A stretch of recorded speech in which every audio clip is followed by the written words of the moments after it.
ये हमारी second day trip थी जिसमें हम गाजीपुर के लिए निकल गए थे आजमगढ़ से, क्योंकि हमने आजमगढ़ स्टे किया हुआ था एक दिन पहले। मोक्ष पीछे की सीट पर आराम से सोई हुई थी। जल्दी जल्दी से सुबह निकले थे तो उसको सोते हुए उठा लिया था। इस लॉन्ग ड्राइव वाले सफर से हमने एक चीज तो सीख ली थी कि अब कार के बैक सीट पर वो एडजस्टेबल बेड की जरूरत है, क्योंकि बच्चे को गोद में सोते हुए भी काफी परेशानी हो जाती है, उन्हें फैल के सोना होता है। आप लोगों को बता दें कि हम कोलकाता जा रहे हैं और पूरा सफर हम गाड़ी से ही करेंगे, जिसमें हम बेसिकली 3 स्टेट्स को क्रॉस करेंगे। फर्स्ट डे हमने पूरा यूपी कवर कर लिया था और हमारी जर्नी का ये दूसरा दिन था।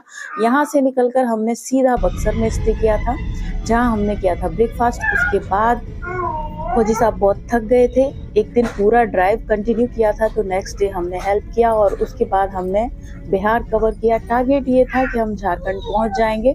सोचा ये भी था कि हम गया घूमते हुए जाएंगे, पर ऐसा हो नहीं सका क्योंकि बिहार की सड़कों की स्थिति बहुत खराब थी। फिर हमने माहौल को मद्देनजर रखते हुए बिहार के 2-3 जिलों से होते हुए झारखंड में एंट्री कर दी थी। हालांकि रास्ते में और भी बहुत सुंदर सुंदर, मतलब एकदम नेचर के बहुत अच्छे सीन्स हमने देखे। यूपी बिहार के बॉर्डर बनाती हुई नदी लाइक गंगा हुई और गंडक भी हमने देखी, और मतलब एक विशाल नदी क्या होती है उसका नज़ारा हमने फर्स्ट टाइम देखा था। साथ ही कई और भी नदियां जैसे कि गया की फल्गु नदी देखी थी और सोन नदी भी हमने क्रॉस की थी आरा से होते हुए। व्यू सच में देखने लायक थे। इसके बाद हम हजारीबाग पहुंच गए थे। टारगेट ये था कि हम धनबाद पहुंच जाएंगे। बीच में हमने एक स्टॉप लिया जहां थोड़ी देर गाड़ी को ठंडा होने दिया और हम लोगों ने भी अपने दिमाग को ठंडा किया। ड्राइव करते हुए हमने बनवाए कई सारे वीडियो, क्योंकि क्या होता है शादी के बाद गाड़ी बहुत कम हाथ में आती है। जब कहीं हस्बैंड के साथ पर्सनली आप घूमने जाए तभी आप थोड़ी बहुत देर के लिए गाड़ी चला सकते हैं। बहुत शौक से वीडियो बनवाए।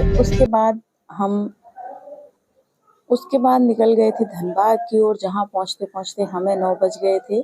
फिर क्या था, रास्ते में एक ठीक ठाक जगह पर होटल मिला, वहाँ स्टे किया, क्योंकि अगर धनबाद तक गाड़ी खींच के भी ले जाते तो 10-11 बज जाते। उससे कोई मतलब बेनिफिट नहीं होता कि हम होटल भी लेते और रात भर आधी रात तक ड्राइव भी करते, सोते सोते 12-1 बज जाता। तो सोचा ये कि धनबाद से पहले ही हमें जो भी जगह मिलेगी स्टे करने लायक हम वहाँ रुक जाएंगे।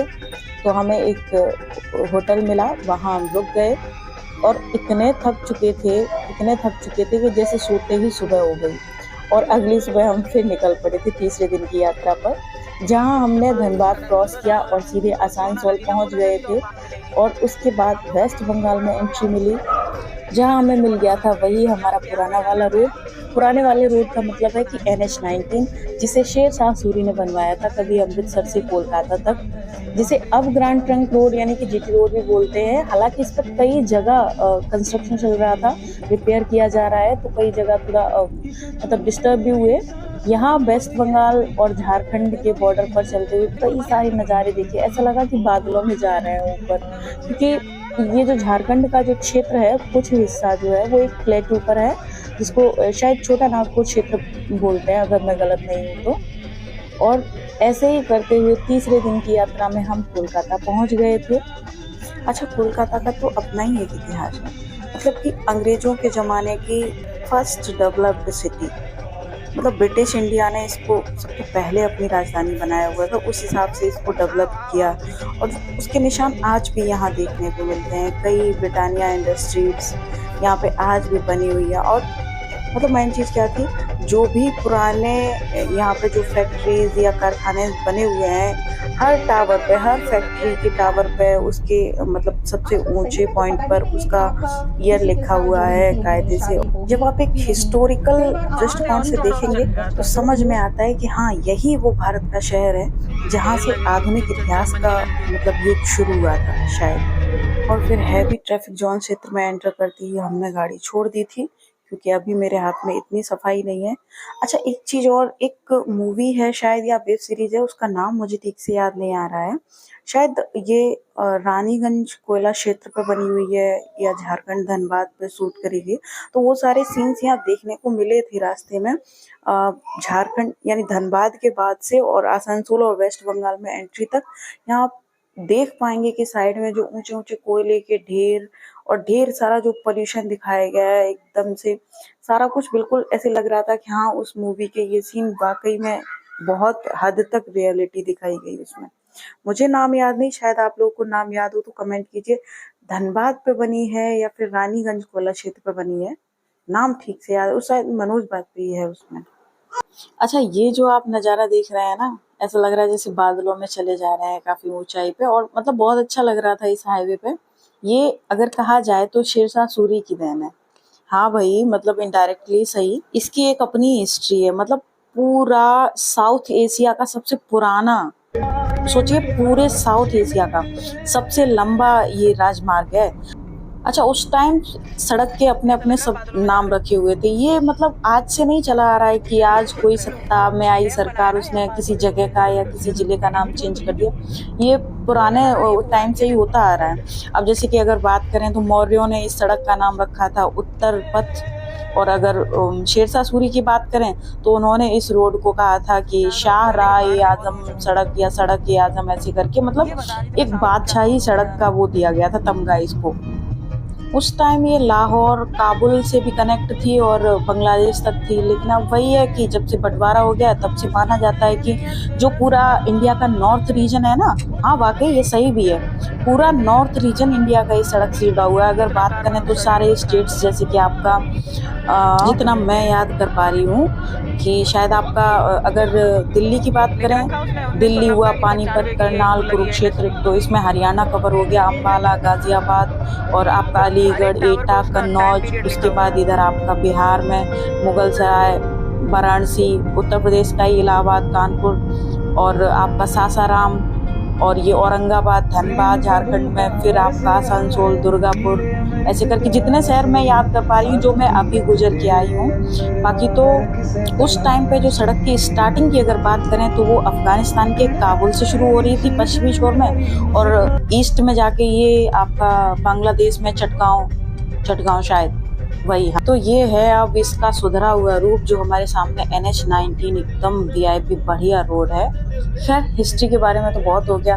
दरअसल बात ये है ना कि जब आपने वही ना अधजल गगरी छलकत जाए, थोड़ा थोड़ा ज्ञान है तो वो छलक ही जाता है। वो अंदर का टीचर है कि मानता ही नहीं है, बस शुरू हो जाते हैं। कहीं भी कोई ऐतिहासिक मॉन्यूमेंट दिखा या कोई चीज दिखी तो बस ठीक है। खैर छोड़ो, हटाओ, प्रेजेंट में चलते हैं। फाइनली हम पहुंच गए थे हावड़ा। यहाँ हमने विद्यासागर टोल प्लाजा क्रॉस करते ही देखा एक बढ़िया सा पुल, तो हमें लगा ये है हावड़ा ब्रिज, पर उन्होंने बताया कि ऐसा नहीं है, ये हावड़ा ब्रिज नहीं है, इसका नाम है विद्यासागर सेतु। हावड़ा ब्रिज के पैरेलली कई ब्रिज और भी बनाए गए थे अंग्रेजों के द्वारा। हावड़ा की अपनी एक हिस्ट्री है, वो फिर कभी सेपरेट वीडियो में उसमें बात करेंगे, जब हम पर्सनली हावड़ा विजिट करेंगे तब जाके। फिलहाल यहाँ इतना जान लेते हैं कि ये हावड़ा ब्रिज के पैरेलली बना हुआ था, और इसी सेतु के जस्ट नीचे है गंगा जी का वो घाट जहाँ जेम्स प्रिंसेप का मेमोरियल बना हुआ है। मतलब मैंने पहले सोचा था ये गंगा जी के ऊपर कैसे बना हो सकता है, यहाँ तो हुगली नदी बहती है, पर एक्चुअली जो हुगली नदी है वो हम जो गंगा जी के पैरेलली चले आ रहे हैं यात्रा करते हुए, वो गंगा जी ही तो आए हैं। अब वो हुगली यहाँ पे आके नाम पड़ गया। इस पुल के नीचे तक जो जेम्स प्रिंसेप का जो मेमोरियल बना है, वहां तक उसको गंगा घाट ही कहते हैं, गंगा जी का घाट। तो ऐसा बोला जाता है कि जेम्स प्रिंसेप का जो मेमोरियल बनाया गया वो गंगा घाट पर बनाया गया। इसके बाद आगे चल के जब ये हावड़ा ब्रिज से क्रॉस होती है नदी, वहां से शायद इसका अपना कुछ इंटरकनेक्ट होगा। उस पर हम एक बार रिसर्च करेंगे, जानेंगे उसके बारे में, तब बात करेंगे। वहां जाके इसको एक्चुअली हुगली नदी कहा गया है, और इसी के बिल्कुल पास में बना हुआ है, पुल के बिल्कुल पास में, मतलब कि इस ब्रिज के फोर्ट विलियम कैंटीन जो है, और थोड़ा सा आगे चल के हमें दिखा था ईडन गार्डन क्रिकेट स्टेडियम, जो कि है आज की कलकत्ता की शान।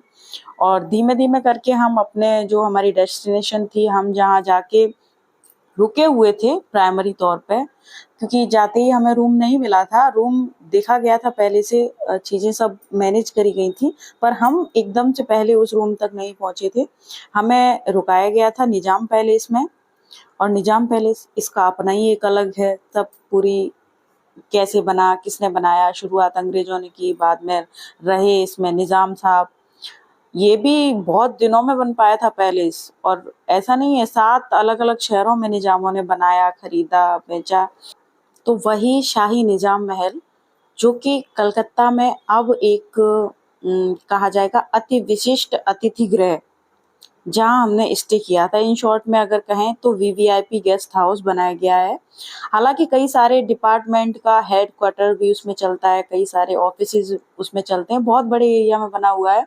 अब उसको रिनोवेट कर दिया है तो थोड़ा नक्शा भी बदल गया है। हालांकि महल का एक हिस्सा अभी भी बिल्कुल पुराने तरीके का ही दिखता है। तो अब वहाँ रुक कौन कौन सकता है, कैसे कैसे रुका जाए और इसके क्या चार्जेस हैं, इस सब के बारे में हम बात करेंगे नेक्स्ट वीडियो में, जिसमें निजाम पैलेस की पूरी कहानी और खूबसूरती बयां करेंगे।